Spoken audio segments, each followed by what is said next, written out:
Bonjour chers auditeurs de l'ODJ Média, notre chroniqueur invité, Aziz Boussetta, partage son avis et sa réflexion, dans un article qu'il a intitulé « Embrasser n'est pas tromper », qu'on écoutera ensemble dans ce podcast. Notre journaliste ouvre sa réflexion de la manière suivante. Nous en sommes là, dans ce pays réputé le plus beau du monde. Il l'est peut-être, avec d'autres, par ses paysages, son histoire, sa symbiose sociale, mais il ne l'est pas par sa loi, et souvent aussi par sa justice. Nous en sommes là, donc, à juger des gens qui s'embrassent et à nous féliciter de les voir acquittés. Nous en sommes là, mais on avance. Nos confrères de Média 24 relatent ce jugement d'un tribunal de Kenitra, qui a décidé d'acquitter un couple, lui marié et elle non, qui échangeaient des baisers sur un lit. Les juges avaient à leur disposition une vidéo qui montrait les faits, et pourtant ils ont prononcé un acquittement pour les deux accusés. Interrogé par nos confrères, un magistrat a expliqué qu'il n'y a que 3 manières de prouver un adultère, et donc une relation sexuelle, par constat de la police judiciaire et donc flagrant délit, par aveu spontané ou par aveu judiciaire. Aucun de ces éléments n'était versé au dossier, donc acquittement. Notre animateur TV enrichit son discours ainsi. 2 choses sont intéressantes dans cette affaire. Les juges acquittent un homme marié, qui reconnaît un échange de baisers sur un lit avec une femme non mariée, et les mêmes juges s'inscrivent en contradiction de la Cour de cassation qui estime, dans des arrêts précédents, que le baiser ou des relations sexuelles virtuelles sont constitutifs d'actes d'adultère.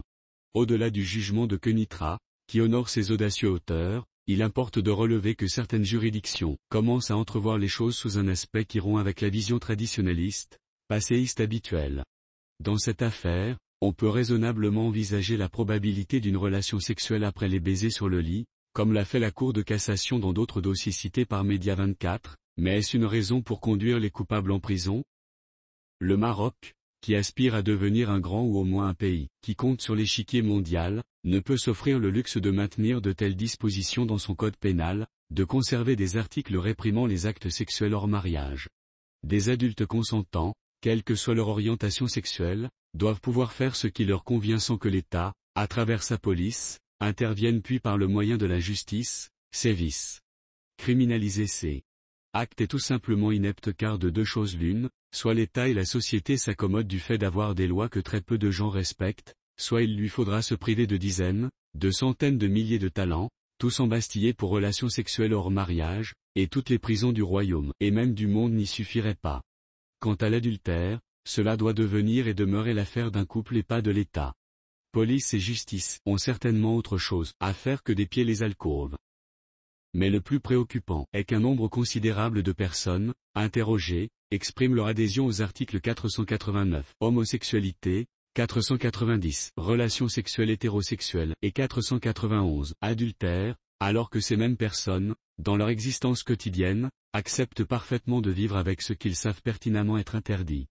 Schizophrénie? Duplicité? Hypocrisie? À ces personnes de se définir, dans le cadre d'une loi inapplicable, inappliquée, largement transgressée. Nul n'est certes censé ignorer la loi mais la loi ne doit pas pour autant ignorer la réalité. Maintenir une loi inapplicable affaiblit la notion même de règle, car elle conduit les gens à désobéir, à s'accommoder de cette désobéissance et donc à l'élargir à d'autres textes qu'ils estimeraient abusifs. Pourquoi donc maintenir encore et toujours cette disposition idiote, consistant à demander à un homme et une femme se présentant à un hôtel la relation qui les lie, alors même qu'ils n'exigent rien de personnes de même sexe occupant une chambre? Pourquoi penser qu'un homme et une femme, non mariés, auront forcément une relation sexuelle une fois dans la chambre? L'auteur conclut son article en ces mots. Dans le débat qui anime aujourd'hui le Maroc sur l'évolution du code de la famille, il serait utile de réserver une place à ces questions, d'en débattre et de laisser les gens vivre selon leurs désirs, si tant est qu'ils respectent la loi. Dans l'attente, ou dans le cas où ces articles répressifs du code pénal seraient maintenus, il appartiendra à la justice de créer des jurisprudences et à l'État de former les juges dans ce sens. Une société évolue par les changements de comportement ou par la loi, qui induit ces changements.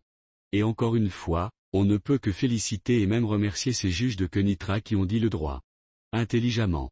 Rédigé par Aziz Boussetta. C'est tout pour aujourd'hui sur R212.